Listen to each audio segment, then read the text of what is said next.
Welcome, everybody, to Spirituality Adventures. This is a non-judgmental place to explore spirituality, and we're so glad you're here. This is a viewer and listener-supported podcast, so we greatly appreciate your support.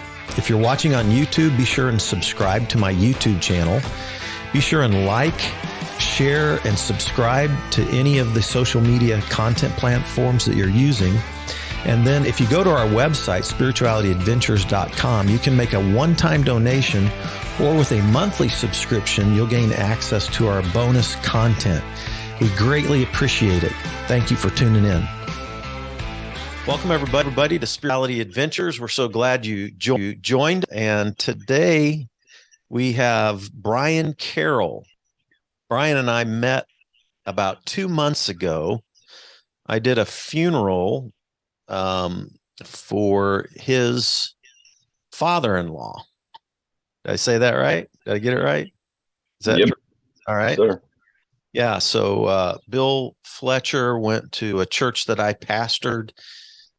His wife, Carroll Sweeney Fletcher, died a couple months ago. I did the funeral. And Bryan and his wife, Amanda, who is Bill Fletcher's daughter, were at this funeral, and we were talking afterwards a little bit and found out that we were both in recovery. And so it kind of clicked off a whole series of conversation. Found out that he runs Hemingway Unchained Sober Living homes in Wichita. So I was going, oh, man, I'd love to interview you, because I interview all kinds of people. Always talk about spirituality, but I interview people that are Christians and Buddhists and rabbis and every kind of spirituality, kind of the higher power kind of world, that the recovery world lives in. But then I interview musicians and CEOs and health workers and just kind of all over the map. We always talk about story and spirituality. But one of my favorite kinds of interviews are people who have gone through deep tragedy, but also walked out the beauty of recovery. So I always find a fellow traveler when I find somebody in recovery. So Bryan, thanks for joining us. Thanks for having me. That. So let's just jump in with your story. Like, where were you born? Where did you grow up? All that. Get some of your I was born in Phoenix, Arizona in '83. Lived there for most of my life until I was pretty much 18, 19 years old. And that's when I moved to Wichita. All right. Tell me about your family background. My family background, my mother and father, they obviously a broken home. My mom, her family traveled because my grandfather was in the military, and they were in France and they were in Thailand and all over the place, but then they landed in South Phoenix. And that's when she met my father while she was very young, and they started having children. And my father, years later, my father became a drug addict. So we grew up moving from house to house because of his addiction, and he would be selling off our products, and people would be looking for him and looking for things. And so while trying to learn how to be a woman, she was trying to be a single mother at the same time. Not trying, she was doing it. But yeah, just a lot of torment for a lot of years. Did you have any faith background in all of that?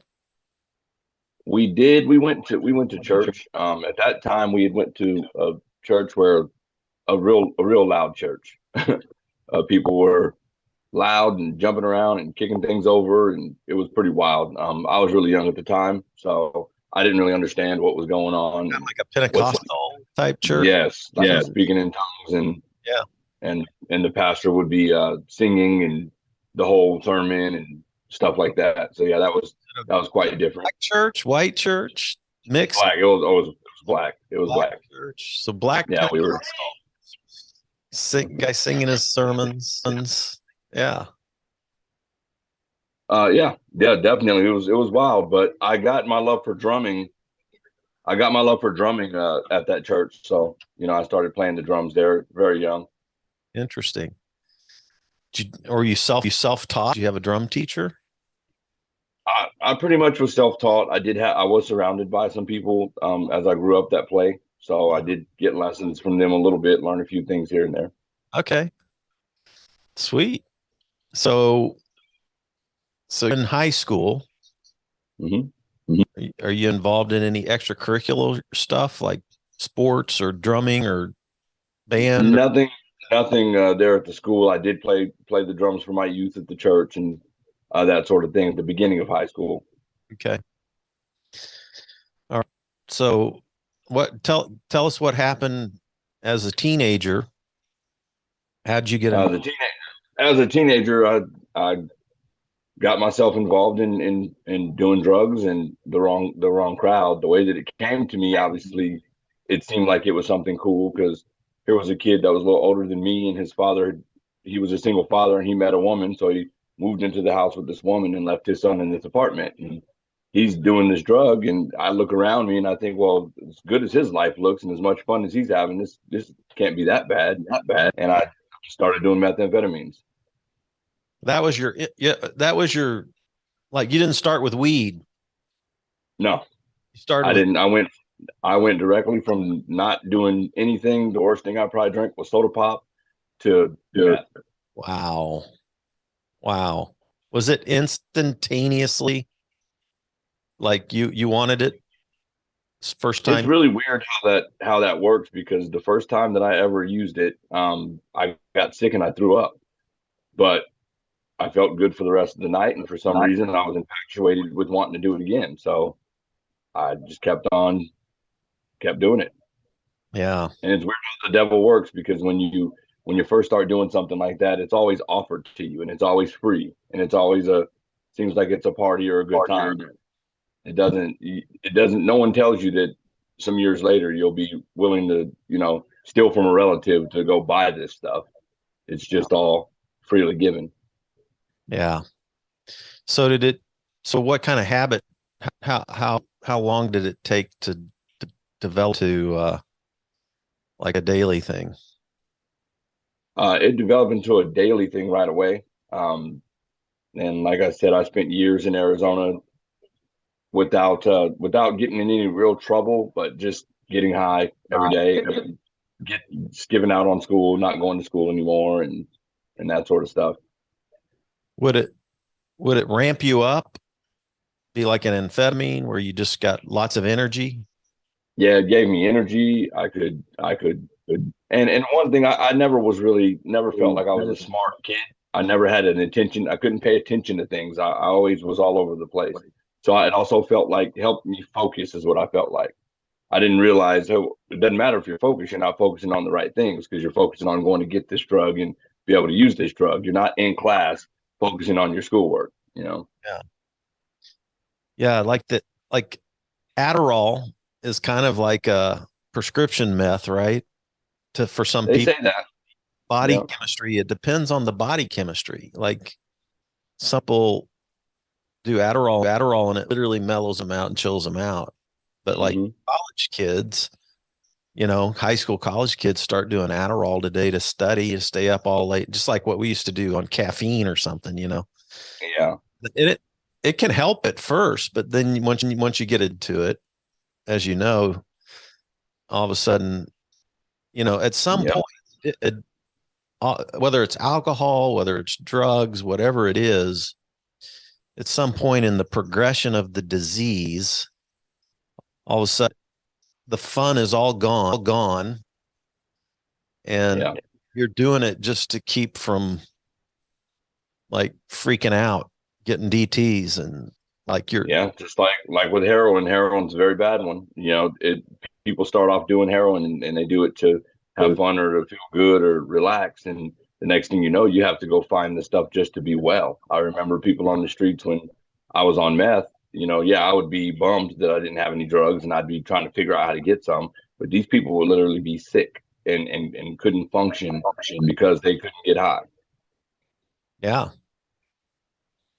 Yeah, I remember when I'd been doing Xanax and alcohol for 2.5 years every night to sleep. And when I first started, like, first time I got off the Xanax, I was sick as a dog for Yeah. 4 or 5 days. Ugh, that's miserable. So how did yours progress into, like, where did you go from 15 meth? You start doing meth and meth every day. Yes, Where I did it take? started doing it every day, and it took me to I met, people that are doing these types of drugs. They don't really have a gauge on what's smart to do or not. As I look back, what I used to live through, it's just crazy. I met a gentleman named Joe Porter. He was a plumber, or not a plumber. He worked HVAC or something, but he had money and a house, and just like what drugs do to people, it was just starting to tear his life apart.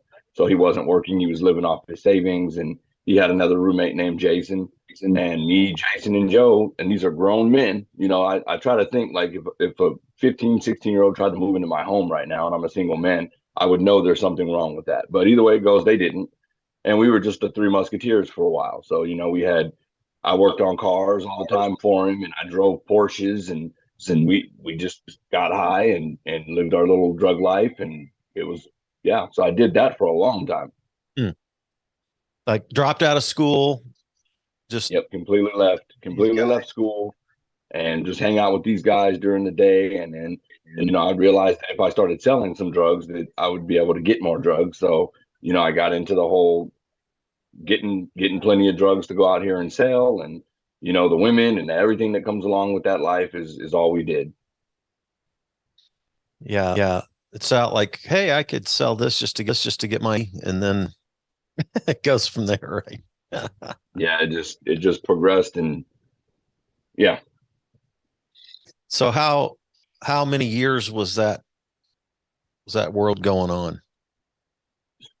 I'm pretty bad with numbers, but quite a few. I mean, I know my clean time. I know how long I've been clean, but as far as that goes, What's your I sobriety? didn't I I didn't come to Kansas until I was at least 19 years old. My sobriety October 20th and it really is, even though it's my real birthday. I know the first October 1st of 2015, and the 20th is my birthday. 2015. Hmm. Which day's your birth? Which is your October 20th is my physical birthday, and then the 1st of October is when I got clean, got back with my wife, and okay. everything was a lot better. Good, good, good. So okay, so take us down that road a little bit. You got married before you got sober? Well, no, I got clean and got. I moved out here with my brother who was stationed here. He was in the military, so he come to Arizona because he got some leisure time, and he come across me, and here I was with designer clothes on. I was doing well at the time with money because I was selling drugs and doing whatever I was doing, and I got these designer clothes on and a beautiful car and all these things, and he takes me aside and he says, "Man, you're dying."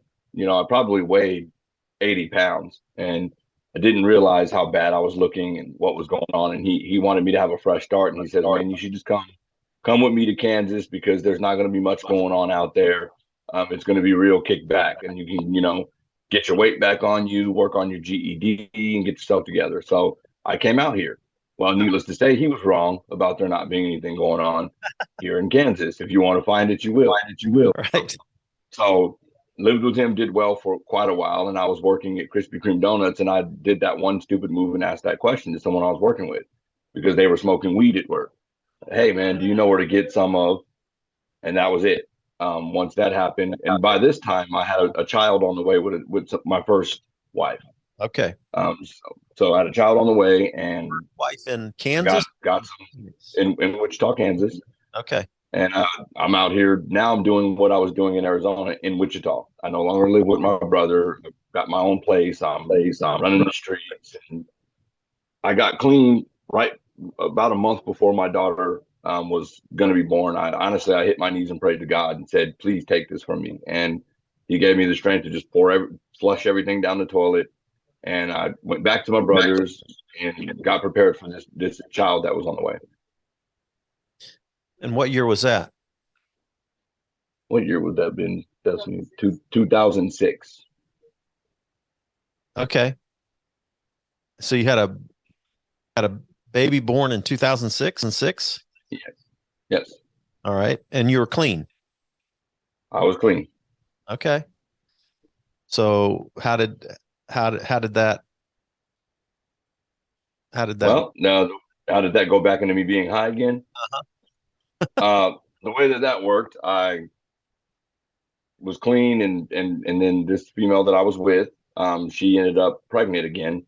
This was after we had splitting up, but we don't have 15 hours, so we broke up. She was living in Augusta, I was in Wichita. She called me and said she was pregnant.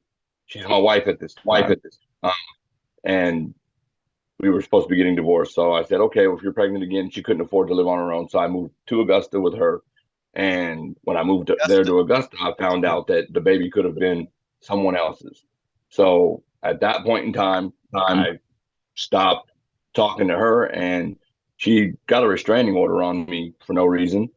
And I was working at a place called Lake Point, and that's where I met my current wife, was at Lake Point. And it was a beautiful, beautiful thing. It was love at first sight and all that stuff. And she knew what I was going through. And we ended up getting married later on. And I was working at Cessna, and same thing is how the drugs came back into play. I asked that stupid question.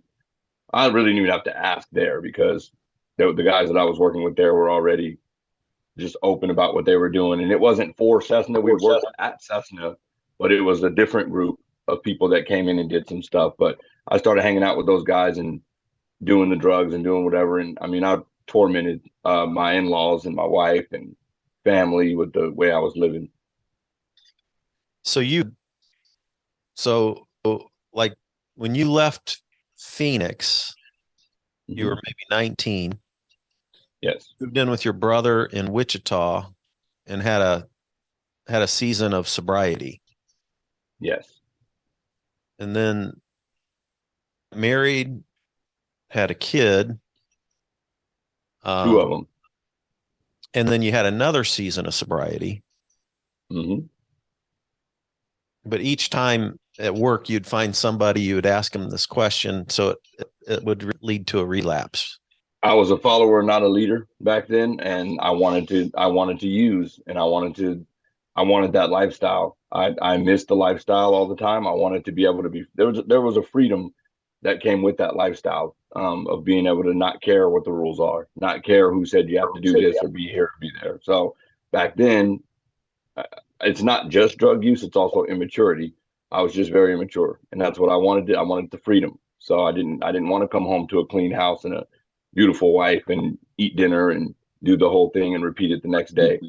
I wanted something different to happen every day. I wanted to run the streets. So it wasn't anyone's fault. It was my own. And anytime I got a chance, me asking that question was just me figuring it out what I was going to do. You relapse in your mind well before you actually use a drug. If you decide that you're going to go do something, then you've relapsed in your mind already. And if you don't reach out to the right person, then it'll end up becoming a physical relapse. Yeah. I'm curious on those first times that you were sober. Hmm. Um, um, did you just do that totally on your own? I did. I thought I was, and that's one of the reasons why I continued to relapse, I didn't. because I didn't do it on my own. I put it down, and I stopped using the substance and that sort of thing. But I didn't get any tools in my toolbox whatsoever. I didn't know what a meeting was. I had Yeah. never been to a meeting. I didn't know what a sponsor was, the 12 steps. I didn't know anything about that. It was just, oh, well, I got this child on the way and this isn't going to fly. So I'm going to quit doing this. Right. And probably because I started drinking.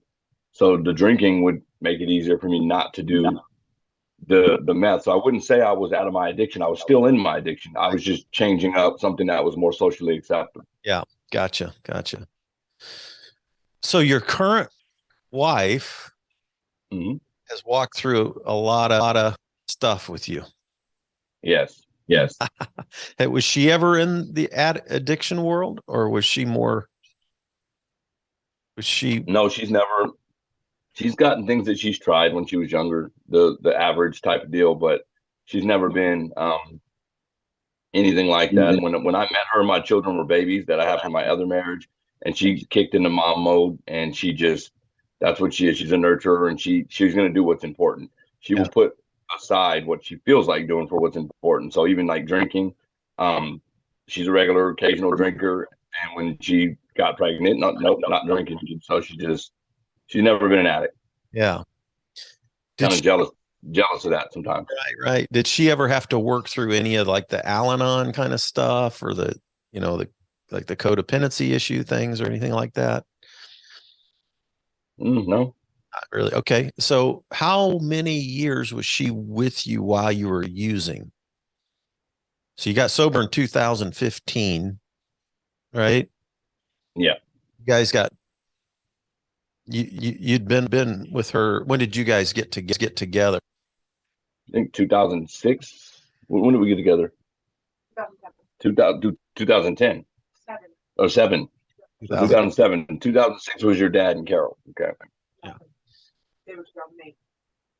So she was with you when you were drugging and using for a good 7, 8 years. Is that right? Yeah. Long time. Wow. She You're wasn't with me. We divorced.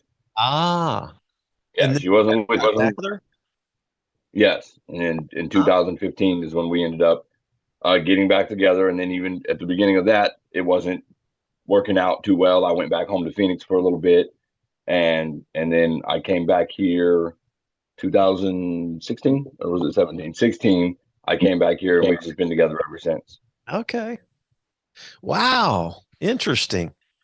She's Yeah. she's that's special that she went through that with you, left, and then came back.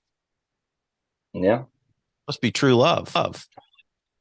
Yeah, we both love each other for sure. That's That's awesome. definite. So what do you Get think? on each other's nerves sometimes, but we love each other. Yeah. I get on my own nerves sometimes, so I thought I was the only person that could actually happen to, but okay. all right. So let's talk about your sobriety. Your sobriety date is October 1st, 2015. So Yes. so this October you'll have eight years of belt. Is that right? I Eight think it's 7 years from 2015 since I've been clean. this coming October. This coming October, yeah. 8 years, right? Yeah. I my I think my that's sobriety it would is be 7, I thought. My sobriety date. October 2015. Wow. Okay, yeah. 8 years. going on 8. I'm afraid to count anymore. I don't want to count anymore. Once you get to a certain point, I don't believe you should even count. It should become your norm. Being sober should be what you do. So Yeah, I'm coming up on September 10th will be 4 years for me. So congratulations, definitely. yeah, you too.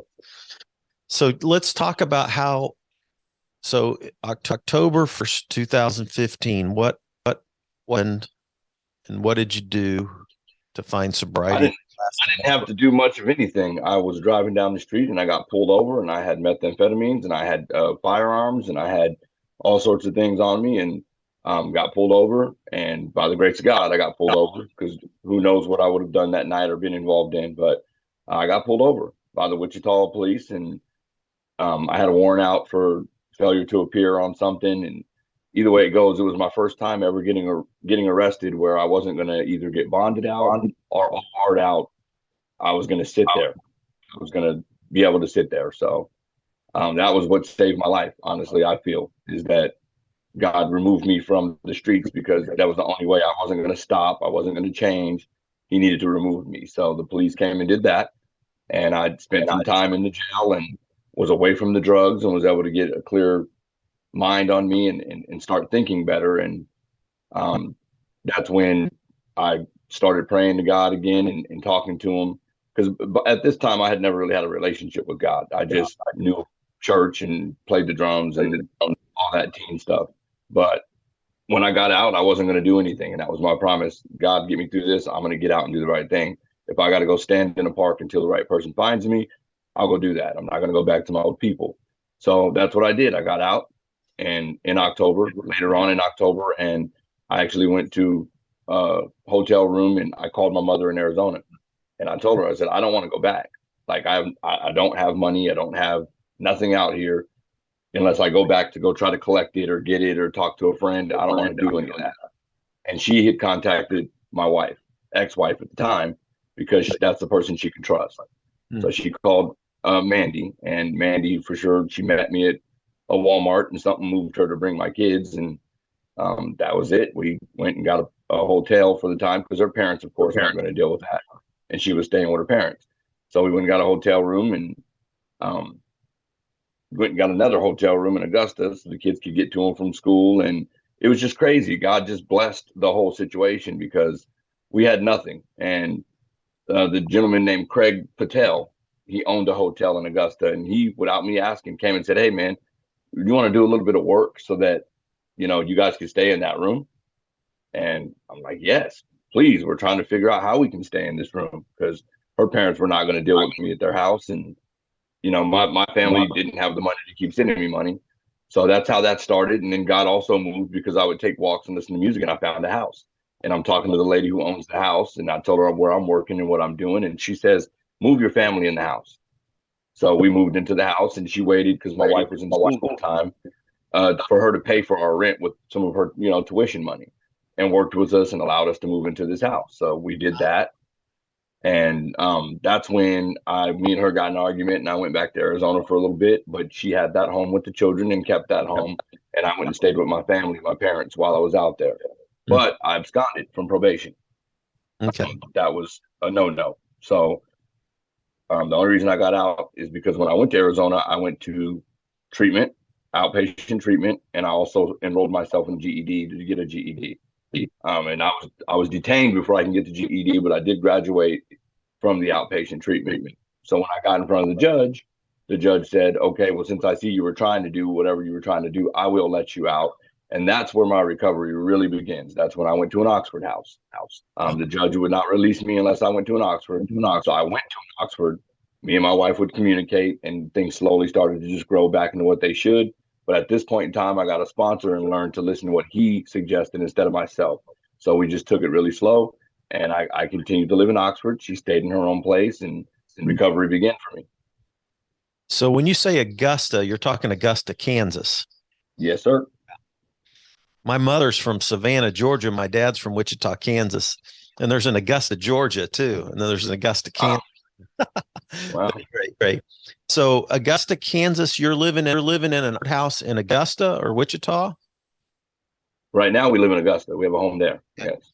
Tell tell people who might not know who are listening, what is the Oxford House deal? And then we'll Oxford House is a great into Hemingway.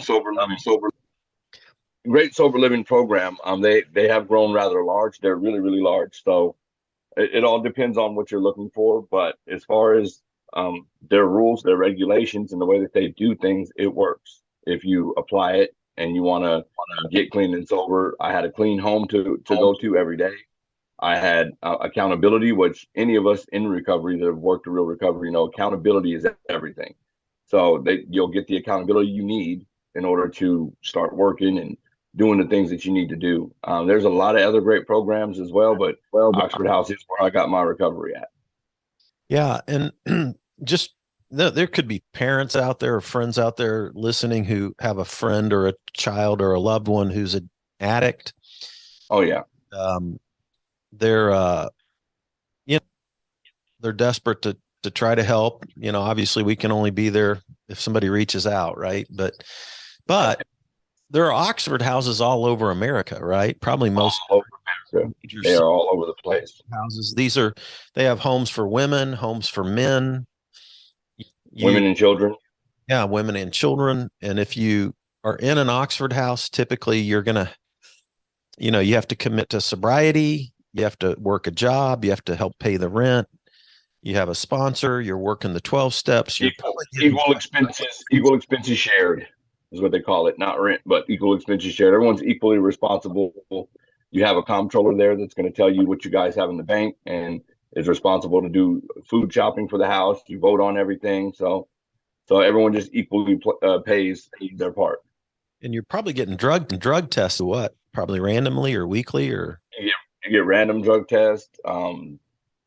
Sometimes it depends on your behavior. Sometimes if you seem like you're having some issues, you're going to get drug tested. If you have to spend time away from the home and go visit family for a week, you come back after work, you're going to get drug tested to make sure that you stayed solid. Yeah.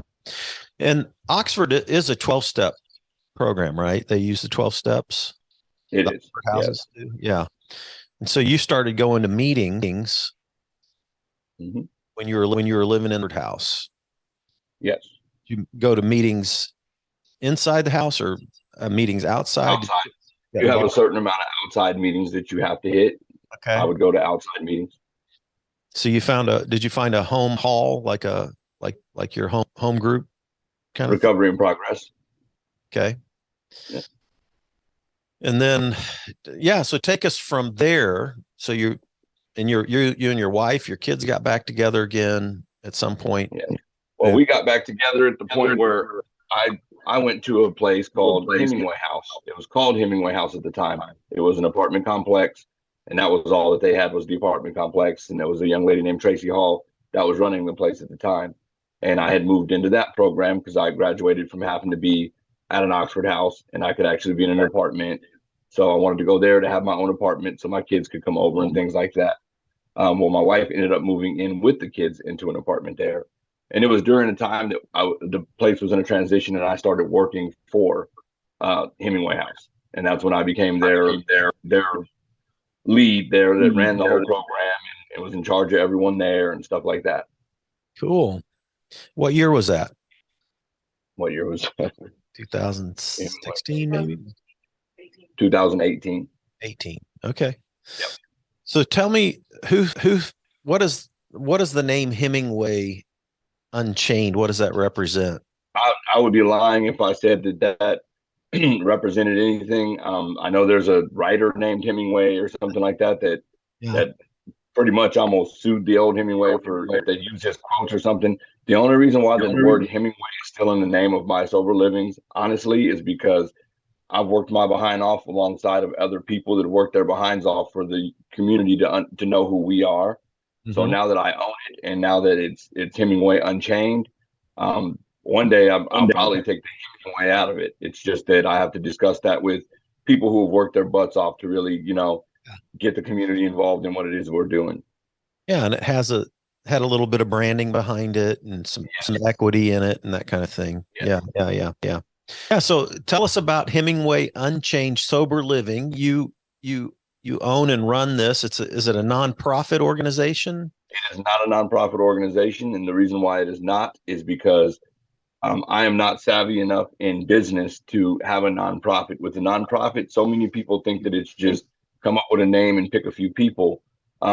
There's way too much that goes into a nonprofit if you don't know what you're doing and you're not doing it right. And that's what happened with the old Hemingway. I was working with people that had they're about the money.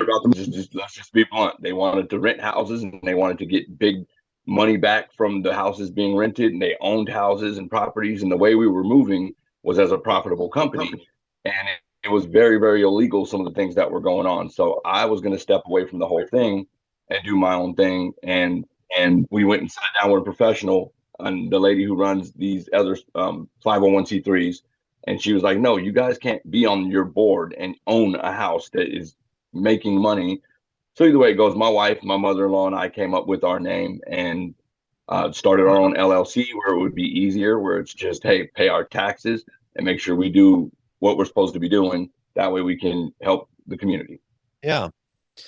So when did you start this and tell us about the actual situation? Like, do you own houses or rents, or how many people are I you do serving not. right now? I Okay. don't own any of the houses. I rent the houses. At this point in time, one day in the future, maybe I'll own some of the houses, but right now we rent the homes. It makes it, like I said, a lot easier as far as taxes go and all that. We just show them that we're renting and what we're paying as far as utilities. We just focus more on the clients, and that's what I would like to do. Is that's where my gift from God is to be dealing with the clients, talking to them, giving them rides, giving them advice, taking people like if someone moved out from Kansas City and man, I have a court date in Kansas City, I don't know how I'm going to get there. We will actually take them to Kansas City and do those sorts of things to make sure they get to their court dates. So just having a heart for the people. I know that God will bless and that money will be made, but I don't want to focus on solely just trying to be making money. I want to focus on having a solid program that I'm actually able to be used by God to do what He wants me to do. So, do you have more than one house right now? We have 4 homes at the moment, soon to be 5. Okay, so you got soon to be 5, and are these all homes right now? They I men? have one female's home, and Okay, I have right now we have 3 men's homes. We don't have anything for women and children or men and children yet, but we're going to work on that. And we also are trying to figure out how to do something more about mental health, because there's in Wichita at least, there's a little bit of lagging in the area of mental health, which mixes in with addiction, and you get some people that just don't quite fit in with the regular crowd. So we're trying to see how we can help with that. yeah, yeah. So how many people are you serving right now through the 4 homes, soon to be 5? I wish I had my list in front of me. I would, the women's house, I know beds 8 women. Um, my larger house, we can have 12 men in it, and they're all full. They're always full. That's why we're getting ready to open up another one. So Very I cool. wouldn't. Do we have a list here? Probably got How many people we have in the program? 30 plus people at least. It's like, yeah. Yeah, yeah, 32, and it's a lot smaller scale right now than what it was when we had the complex, but definitely it's better. And do you set this up like, is there a house lead that kind of Yes, runs the program? Do you run it similar to what Oxford? Do you have some of the we same? run we run very similar to Oxford House. I mean, and let's just be real about it. Anyone who has a sober living out there that's doing anything serious is going to have some similarities to an Oxford House. Yeah. But we're a little bit different in how personal we're able to get with them, just because we're not as on big of a scale. Mhm. I actually have paid people who work for me, instead of it being where you're just a house president and you do it for free and you go work a job. I have an assistant that this is her job. This is what she does, and she gets paid for doing her job. And then my house presidents, we try to groom them to one day be able to have a position to make money as well. In this, they don't pay rent if they're my house president, and they just that we do a lot more training and get in depth with them on how we like to do things. We're also the only sober living with the contract with KDOC. So Kansas Department of Corrections sends all their people to us. We keep a certain amount of beds for them. So guys that are getting out of prison, they know that they can bring them directly there, and we start working with them right off the bat. Awesome. That's good work. Thank you. I am I I've grown to love the recovery community. So, I pastored for decades, right? I'm 62. So Mhm. I I got saved out of the recreational drug world at 16, felt called to be a pastor at 16, and literally followed that path and didn't get back into drugs or alcohol or anything until I was like in my 50s. I was in insomnia and tried to start treating my insomnia for the first time when I was in my mid 50s. I went to a psychiatrist. He tried me on a number of different sleep aids, but the thing that worked really great was Xanax. And now I look back, I wish I'd have never gone down that road, but the Xanax road anyway. Because what happened was it worked great for about 9 months, then wore off, and then I started throwing alcohol on top of it, and then the Xanax alcohol combo. I basically did every night for 2.5 years, and it messed my brain up and caused me to do all kinds of stupid things.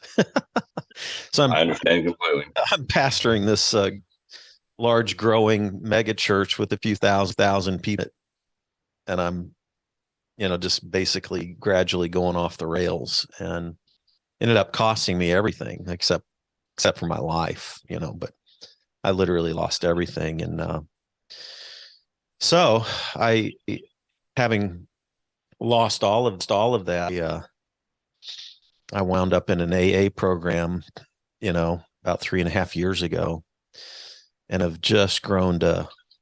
So I'm really networked broadly with the recovery work in Kansas City, both the Jesus centered 12-step groups as well as Yeah. just higher power 12-step groups. I work in both worlds, you know. And I've done interviews with all kinds of people like yourself here in Kansas City, from Joe Reed at the Healing House to Carl Wu at Artists Helping the Homeless to uh, the Welcome House here with Jamie Boyle. These are all people like yourself who are leading um, programs with houses, with apartments for men, women, children. It's really, and I tell you, some of the most inspiring stories that I've ever come across, I come across in the recovery community, you know, like God uses the broken. people like yourself. I mean, people, if they would have intersected you at a certain time in your life, they probably would have counted you out and not given you any hope. Oh, there, yeah, definitely. I counted myself out, and that's when it's bad when you're sitting somewhere and you can't imagine your life any other way, and you go ahead and make peace with, oh, I'm just going to be like this for the rest of my life. So, I'm going to die alone in some little apartment and just do my drugs, and that's okay as long as I have my drugs. Like that's when it's bad. Yeah. Yeah. Yeah. So now you, with these years of sobriety under your belt, now you're working the program, you're giving it back, you're seeing other, you're investing in other people. I'm sure. Do you have some fun stories that kind of stand out to you over the last couple, 2 or 3 years? Not really. It's unfortunately, because of the way that I was pulled into starting off running and being in charge of sober livings. I've spent the whole time, a lot of the time, in business and on the business end of it, and I've been taken advantage of a lot by a lot of people, and then breaking away from that and trying to. It's just been a lot of work. I've recently just been kind of standoffish a little bit and been in the background a little bit, just taking a break, because I think the important thing about addiction and doing what we do, if you're a pastor, if you're someone who pours out, it's very important for us to get time management down, because what we do is we pour out until we're empty. And then if we're not focusing on getting anything from anywhere that we need, then what happens is our emptiness can take us right back to exactly what you described as wanting to get some sleep, taking some Xanax, to drinking, to whatever the case is. And unfortunately, the communities are not as forgiving on us when we admit or we say we've done something wrong. They're not as easy on us as we are. So then it can make you even more upset, because you're like, wow, as many people as I help and I listen to. So for the last maybe 6 months, I've been kind of backing up, planning, seeing where God wants me to be and how He wants me to be there, instead of jumping in with all fours. Because when I'm jumping in with all fours, there's going to be people who hurt your feelings. There's going to be people who you had confidence in that let you down. There's going to be all sorts of things like that. And I think that what happens to us leaders is sometimes we get empty. So I'm trying to work on time management right now. I've got some children that are going to be graduating soon, and I've got some great leaders that work with me. So kind of letting them step in and do some of the hands-on work, and just kind of growing our company. We just for the first time got set up to do our taxes, and I've never done this before, so I'm trying to figure that out. So any advice that any good Christian God-fearing business people have for me, I'm glad to take. I just don't want to mess with any what's that, body brokers. Like, I believe that goes on a lot, and I'm not a body broker and don't want to deal with any. Yeah. I have a, just like a good Christian bookkeeping company here in Kansas City that I hire to make sure I dot all my I's, cross all my T's in terms of my spirituality adventures. And then the church I pastor, 2 nonprofits. And I always just try to get a good accountant bookkeeper that knows what they're doing and keeps me on the rails, so. Yeah. Well, so when people come to one of your homes right now, what's the typical, is there a month, like, is it a 6-month program? Is it a 1 gram? Is it a 9-month program? we don't put anyone, if you're doing well there, you can stay as long as you want to stay. We are a grow or go program. Hmm. So grow or go means that we basically want to see that you're not stagnant. If you're just sitting there and life is life and you're not growing, you don't have anything positive going on in your life, that's a problem. So we encourage people, definitely, just like Oxford or any other. There's some other great sober livings that are out here too, and we encourage people to go to meetings, go to church, go to get involved in some things. We don't force people to go to church, but we encourage them. We'll give them rides if they want to go to church. We'll pick you up, take you. But I have a house that I think no one has moved out of. The only revolving beds is the KDOC beds, because the KDOC contract, they put people in there for a certain amount of time and that's it, and then they move them out. But the guys that live in that house, they won't move it. They just won't. They're happy.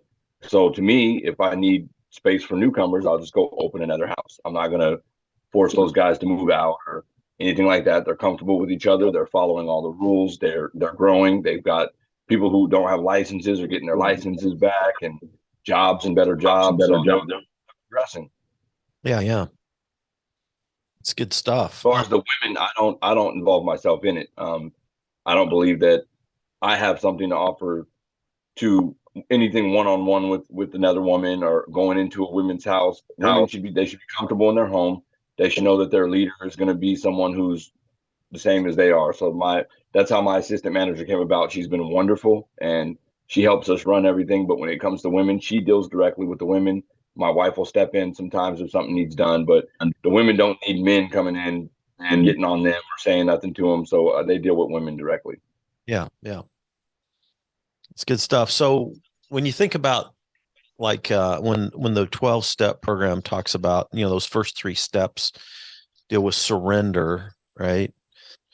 Admitting you're powerless, that your life's unmanageable, and then moving into that surrender to your higher power. And then you've got that step 11 where you're talking about, prayer. And so the spiritual, how did that work for you, the spiritual side of your recovery? How did that play out for you?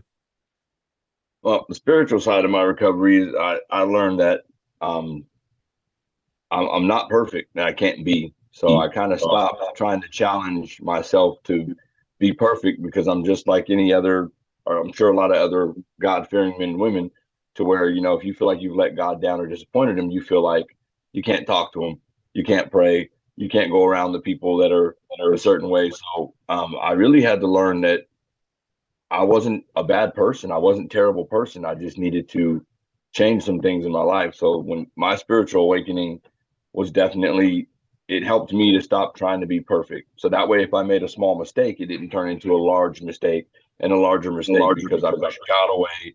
I pushed him out of my life because I was ashamed and I thought he was ashamed. I know that God loves me all the time, no matter what. So therefore, if I'm doing something wrong, you know, then repent, move on, fix it, whatever the case is. And that helped me a lot. My sponsor, I have one of the best sponsors in the world named Troy Sherman. He comes out to Kansas City a lot.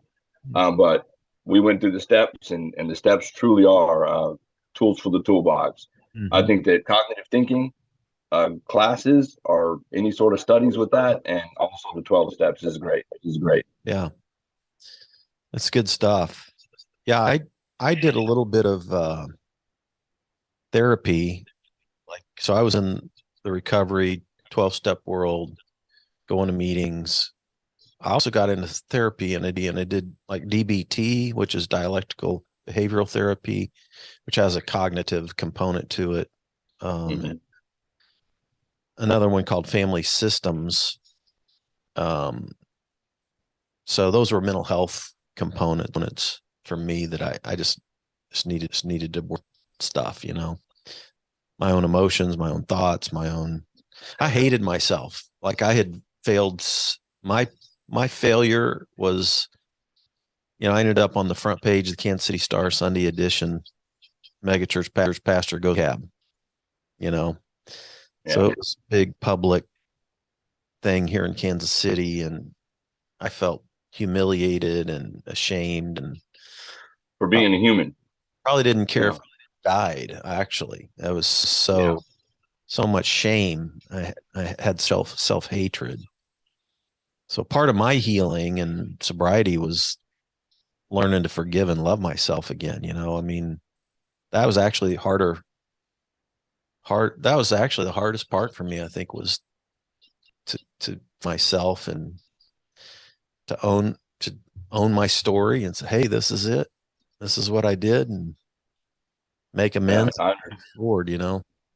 I understand completely. That's why I tell a lot of people, like, you can tell the way some people start to look at you when you're their pastor or when you're their leader in the house or you own something. And I tell them all the time, look at God, look at Jesus, look at God. It's okay if you like something or that I've done and you think it's wonderful, but it is not me. Look, because that's what happens when something happens. You're not a human all of a sudden anymore. You're.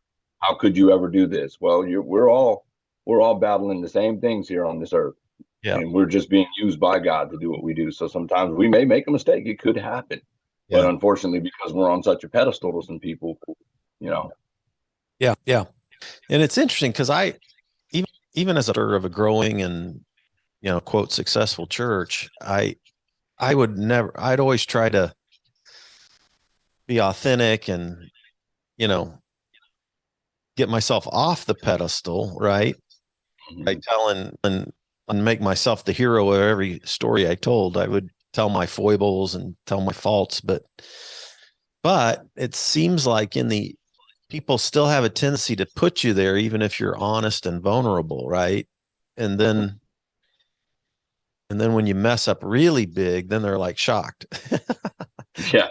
Everybody. I mean, that's what we're groomed for. Look at the TV shows and look at the things we watch. We're groomed to wait for a hero or a Superman or a Batman or something. And when you give somebody a little glimpse of hope that that you telling your truth and your downfalls, just having the courage to do that will make them even more so. Oh wow, this is great. And then, but still, like you said, when something goes wrong, you know. But I mean, they even look what they did to Jesus. So I know. we're nowhere near who he is. Right. Right. Right. Um, so how do you what are some key things for you? Like you say, you're stepping back a little bit, trying to do some self-care, I'm assuming. Well, yeah, it's the What recovery community here can be very loud, and what's going on out here right now in Wichita is there's a lot of new sober livings. After we had the whole Corona thing go, there's Mhm. a lot of investors and a lot of people with money looking for something to do to make some passive income. So you've got a lot of people branching off, and there's a lot of houses and names and this and that. I want mine to be authentic. I want mine to continue to be authentic. So I'm very involved with my sober living, but I'm involved with slowing down. I'm just kind of in the background, meaning I'm not out advertising and making the community know, hey, look at us, we're over here. Because to me, it looks too much like all the others, not all the others, but some of the others that are jumping off right now. And there's not people who don't have a heart for it. There's people who don't have a heart for it that are starting to do what they do. And I don't want to be recognized as one of those. I just want for my stuff to be authentic. If God sees fit for me to only have 6 houses then that I want to do what he has for me. I don't want to do 20 or 30 or 40, so I just kind of slow down and just everyone doesn't know everything we have going on because they don't need to, and we need to focus on the ones that we do have, and we're doing that. So it's just been very, very loud in the community out here. So I don't go out to a lot of meetings right now, just because I don't agree with some of the stuff going on, and I just don't want to be involved in it. Mm-hmm. Yeah. So what do you So I'd do? rather hit some Zoom meetings. Okay. Okay. So Yep. I'm just like, what are some of the key things you're trying to do, just for your own self-care maintenance, that kind of thing? Zoom meeting. Church, going to church and Okay. prayer, meditation, Zoom meetings. I'm gonna do some in California just to get with a different group. Just do some Zoom meetings with some faces I don't know. Get out of my comfort zone Okay. a little bit and do that. Yeah, I work. I have a job, so I got a job because I started doing this job because I was going to get some of my guys from my houses hired here, and I thought I could get a feel for the way things work. And I've been sown so much love here that I just decided to stick around. So I work for a place called the Mattress Hub, and I'm one of the warehouse managers, and I get to come here and as you can see, I'm here now, and I'm on the phone with you. So we all support each other in what we do, and the owner became the county commissioner now. But he helps a lot of people in recovery, gives them jobs, gives them second chances, and things like that. So, Yeah. Well, I tell you, um, recovery community, like people like yourself, once you get sobriety under your belt, just the fact that you continue to be there for new people, it's so powerful. I mean, I've known people come to the the recovery world when they could be close to being dead, yeah, close to being in jail or prison, close to being homeless, or they are homeless, or they have lost everything. They have lost their families, or have lost. Nobody believes in them anymore. And the community, the people that are there are the people like us that continue to reach out and do yeah, meetings and show up for people, and it and that's saves what keeps it going. it saves lives. There's a lot of great people that are out here doing great work. We have a group here called Reaching Out, and it's great. It's just it's a messenger, and what it is most of the leaders in most of the Oxford houses that are presidents are on it. You have Second Chance out here that's called Second Chance Bail Bonds. They have a bail bonds and they have some houses. You have Wichita Bonding Co. You have some good groups of people, and we're all on this Reaching Out chat because if, say, I've had someone for 3 times I've let them move in my house and it's just not working out. Instead of sending them off to the streets, I can put them on that Reaching Out chat and say, hey, obviously they need something different than what we have to offer. Is there anyone willing to move this person in, give them an interview, couch this person? So we're all connected out here in a way so that we can continue to help the community. Well, that's cool. That's cool. What do people, if he wants to get a hold of you in Wichita, or somebody has a referral or something like that, how do they get a hold of what's the way to get a hold of Hemingway Unchained Sober Living? Well, we have a direct line, which is my phone number they can call. I mean, all the POs know about it. So a lot of times it has to do with probation. Um, once we expand to like Kansas City or somewhere like that, what I like to do is make it a point to let the judges and the lawyers and all that system know, because in addiction, most of us end up dealing with those people. So I like to deal with the probation officers and find out what it is that they would like to see us do and what they're struggling with and what we can, how we can perform to help them with their clients. And that's a lot of times our phone calls come from the POs. Hey, I got a client here, or their client calls us because they told them they need to call us. And like I said, then if we're not able to help that person, if I got a call from Kansas City and I can't help a person because I'm full or something, I have all the resources in the world to get them talking to an Oxford house or get them talking to another program somewhere. Yeah. Simply by picking up the phone and getting on that chat.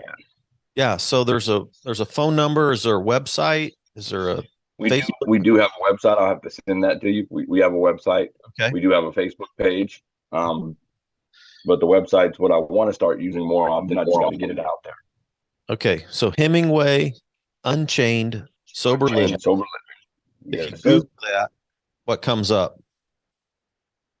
I have no idea. Google Hemingway Unchained Sober Living. Let's see. I've got a bunch of phones, so I can do it. Let's see. Oh, it popped. I had already Googled it, so it popped right up on mine. Did it pop up? Yep. That's good. HemingwayUnchained.org. There it is. HemingwayUnchained.org. That's it, right? I'm not finding it. 316-501168. That's me. All right. There it is, folks. Go to HemingwayUnchained.org. And there's a resource there in Wichita. And Bryan, thanks so much for doing this, for sharing your story. You're very welcome. Thanks for having me. Stay in touch, especially if you come to Kansas City. I've got a lot of network here, and and then I'm a Wichita kid, so I was born in Wichita. So I was just so I'll be coming out there. I want to check out the meeting or two, so I'll definitely hit you up personally about that. I've got an extra room. If you need a place to stay, you're welcome to stay in. I have free rent with my friends who stay here. So, not permanently, just no, I'm just kidding. Anyway, but yeah. All right, man. Well, thank you. Thank you. It's great to hear your story. I love to hear another story of a person who's gone through the miracle of recovery and is continuing to reach other people. That does good to my soul. So thanks so much, Bryan. Amanda, thank you. Appreciate it. Jesus. All right. Well, so glad to so glad to connect with you guys around the recovery world, and I'll be praying for you guys. So take care and let's stay in touch. You as well. All right. Thanks everybody for tuning in to Spirituality Adventures, and we'll see you next time. This concludes today's episode. Thanks for tuning in and listening. Remember, if you're watching on YouTube, subscribe to my YouTube channel. Remember to like, share, or subscribe to the social media platform that you're using. And then go to our website, spiritualityadventures.com, and make a one-time donation, or you can subscribe monthly and receive our special bonus content. Thanks so much.